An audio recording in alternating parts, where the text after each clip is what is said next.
terkait Niki menggugat perdata lagi atau kembali. Sebelumnya kan menggugat perdata itu kejaksaan, polisian, dan juga RG.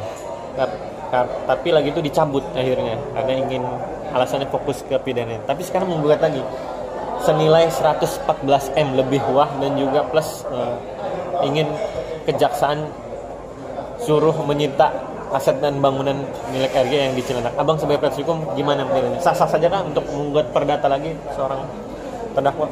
Iya, seorang terdakwa itu mempunyai hak ya untuk membela diri, untuk melakukan upaya hukum. Itu diatur di undang-undang, karena jelas kalau memang yang namanya seorang terdakwa itu masih dalam proses sidang ya, pidana, dan dia akan melakukan upaya-upaya boleh-boleh aja kan. Asal semua yang diupayakan atau dilakukan upaya hukum itu berdampak positif, artinya diterima. Tinggal bagaimana nanti dalam proses sidang ataupun sidang perdana nanti, setelah dilakukannya adanya acara mediasi, bila sidang berlanjut ya tentunya nanti tinggal kita lihat nih, cukup nggak gitu loh bukti-buktinya, cukup nggak korelasinya. Nanti tinggal kita lihat seperti itu. Kalau memang cukup ya dilanjutin, kalau enggak ya pasti ditolak atau gugatannya tidak diterima. Bang, tapi sah-sah saja kasih Bang untuk menggugat ibaratnya imaterial ya. Kita mau minta 1T, 100 M atau berapapun, karena Niki merasa kredibilitas dan nama dia hancur selama dia berkasus dengan RG, dan juga selama hampir 8 bulan dia tidak dapat nafkah. Itu yang membuat diminta senilai 100 M dan total 114 M. Gimana menurut Abang sebagai hukum? Ya balik lagi, semua itu dalam posisi gugatan yang digugat di pengadilan itu harus ada korelasi, harus ada benang merahnya terhadap kasus apa yang sedang ditangani ini. Gugatannya ke siapa aja, terus apa hubungan gugatan itu terhadap nilai nominal, kan itu harus ada korelasinya. Kalau nggak ada korelasinya ya majelis hakim juga pasti menolak itu. Tapi balik lagi, gugatan perdata itu kan sah-sah aja, boleh aja orang menggugat. Tidak ada yang namanya di perkara sebelum dilakukan gugatan ada konsultasi dulu, terus nanti baru direkomendasi bisa masuk gugatannya. Nggak ada. Gugatan tuh boleh aja, siapa tuh bikin gugatan, siapa yang digugat nilainya sekian, dibuatlah sedemikian rupa gugatannya kan, sehingga diterima kan sama pengadilan kan gitu. Ya boleh aja, memang boleh, tapi kita semua tuh punya hak. Tapi balik lagi, semua tuh nanti yang akan mengarahkan tuh bukti dan kesesuaian. Kalau nggak ada bukti dan kesesuaian terhadap apa yang dia gugat, nanti yang ada gugatannya kabur kan. Bang, ini bisa dibilang seperti yang dulu lagi, dari PH-nya RG bilang, bisa bilang ini modus baru lagi atau strategi baru dari PH Niki untuk ibaratnya ya bisa dibilang tanda kutip ingin menghentikan pidana yang sedang berlangsung ya, sidang pidana yang berlangsung dengan menggugat perdata lagi. Abang sebagai praktisi hukum melihatnya seperti apa ini? Ya banyak sih ya, lagi dalam proses sidang terus gugat perdata itu juga ada aja. Namanya upaya hukum. Kalau nggak diupaya hukum tidak berupaya sama sekali kan. Nah tinggal dilihat nih bagaimana nanti ke depannya kan. Jangan sampai berulang lagi tuh, udah nyabut udah gugat kita dicabut lagi kan. Nah tinggal bagaimana nanti kita sama-sama melihat nih isi gugatannya apa sih gitu kan. Terus apa aja sih yang menjadi poin gugatannya, terus siapa aja yang digugat, terus ada kesesuaian nggak nih, ya kan? Terus apa impactnya kan? Kan tentu ada gugatan, tentu ada sebab dan ada akibat, ini saling berkaitan. Nah mungkin aja dia ada kesepakatan ataupun ada kesepakatan secara tertulis, kita kan nggak tahu. Ada poin-poin kesepakatan yang dilanggar. Nah, apa aja sih yang dilanggarkan kita juga nggak tahu. Nanti coba aja lihat seperti apa kan. Tapi intinya pidana ini tidak melunturkan adanya gugatan ini, tetap berjalan.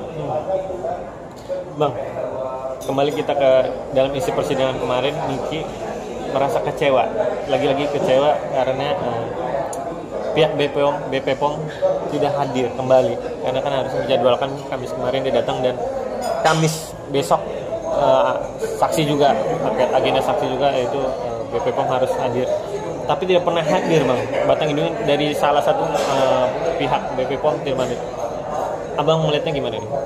Jadi gini, predicate crime-nya kan adalah pemerasan, ya, terus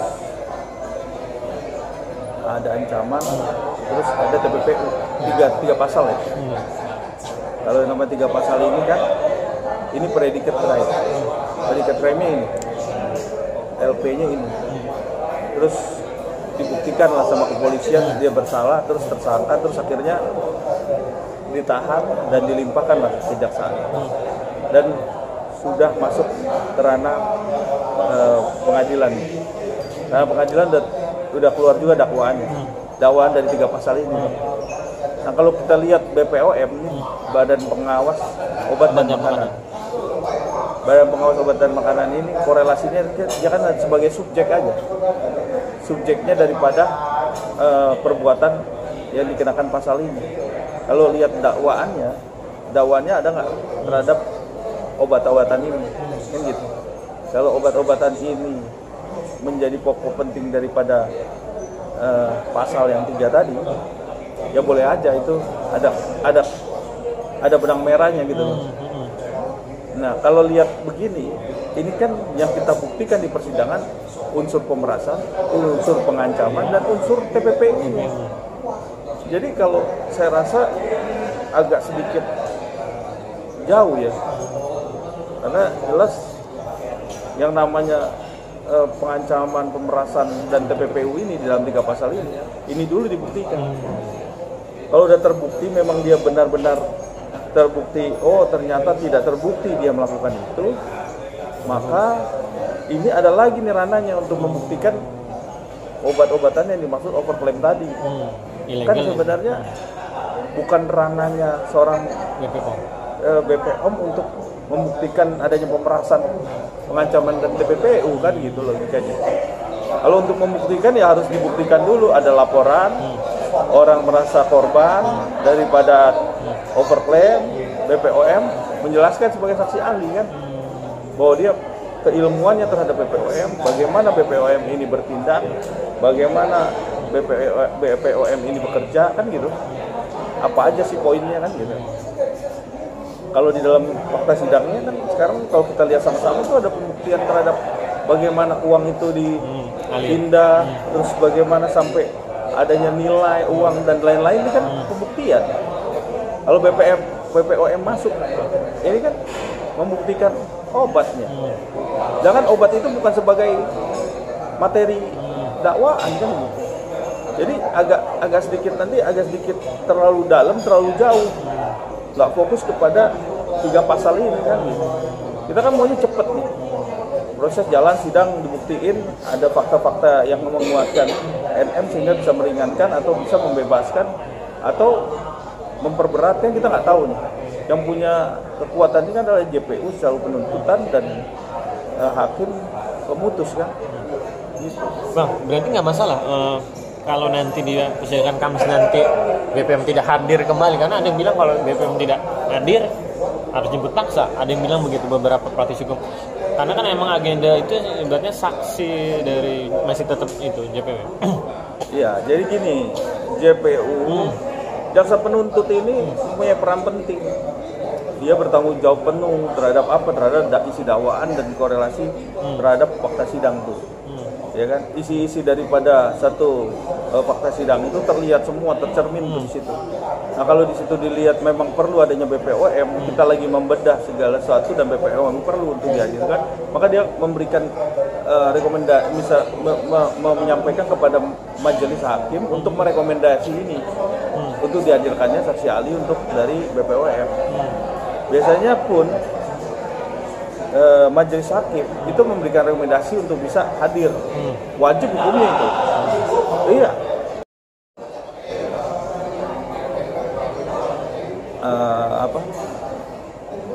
keterangan yang cukup kuat atau bahkan Bukti. saksi yang cukup kuat untuk bisa dihadirkan. Tapi kalau tidak, kalau itu berdasarkan permintaan daripada terdakwa sendiri, tidak ada penguat di rekomendasi dari jaksa penuntut atau majelis, saya rasa ini nggak jadi suatu poin yang sangat harus hadir ya. Saya rasa itu. Jadi bisa dibilang nggak ada urgensinya. iya, nggak ada urgensi, nggak ada korelasi. Jadi takutnya tambah dalam tapi tidak fokus kepada dakwaan. Kan harus fokus kepada dakwaan. Dakwaannya apa? Mengenai pemerasan. Ya kan? Apa pemerasannya? Buktikan pemerasannya. Dari pihak terdakwa memberikan bantahan apa aja. Diterima nggak sama majelis? Kan gitu. Terus pemerasan atau pengancaman nggak terbukti ancamannya, luntur ancamannya tidak terbukti, gitu. Pasalnya kan pasal pengancaman, pemerasan dan TPPU. Terus TPPU-nya kalau sudah predikat crime-nya sudah selesai, TPPU-nya dibuktikan juga, nggak terbukti misalnya, ya luntur juga. Hakim juga melihat nih, ini cuma ada satu pasal atau dua pasal atau semua pasalnya masuk, kan kita nggak tahu nih. Yang bisa menilai itu kan dari fakta sidang ini kan majelis hakim. Kalau udah ternyata luntur semua ya bebas. Tapi kalau memang ternyata ada satu atau dua pasal, bahkan 2-3 pasal ya tentunya pasalnya udah ada aturan ancaman pidananya kan di situ. Berarti bisa dibilang sampai putusan Niki ingkrah dulu pas terkait kasus tadi ya, pemerasan TPPU-nya dan juga lainnya, baru Niki bisa menghadirkan BP POM lah ibaratnya gitu untuk mengungkap kebenaran apakah singkatnya itu ilegal atau tidak. Jadi gini, adanya permintaan terdakwa dihadirkannya BP POM sebagai saksi ahli, ini kan karena dasarnya posisi ini pembelaan di dalam proses sidang, makanya dia hadirkan BPOM. Kalau sidang udah selesai, buat apa dia hadirin BPOM? Nggak ada juga korelasi dan impact-nya, karena dihadirkan BPOM itu untuk value daripada pembelaannya dia diterima kan gitu. Itu kan namanya permintaan permohonan tuh boleh aja, tapi balik lagi harus ada kesesuaian dan urgensinya atau korelasinya. Jadi percuma aja kalau kita nanti meminta segala sesuatu di luar dari jalur koridor dakwaan, ya kita agak repot juga kan gitu. Karena nanti nggak mungkin kita bedah kasusnya tapi yang materialnya di luar daripada konteks kemana-mana kan. Majelis hakim juga pasti menilai ini tidak efektif, ya kan? Kalau perlu ada laporan lagi isinya mengenai overclaim. Itu menyangkut dengan BPOM. Boleh itu. Terus nanti dakwaannya mengenai produk obat-obatan dan makanan. Nah, itu boleh dihadirkan dan wajib karena ada benang merahnya. Kalau nggak ada benang merahnya, sia-sia nanti.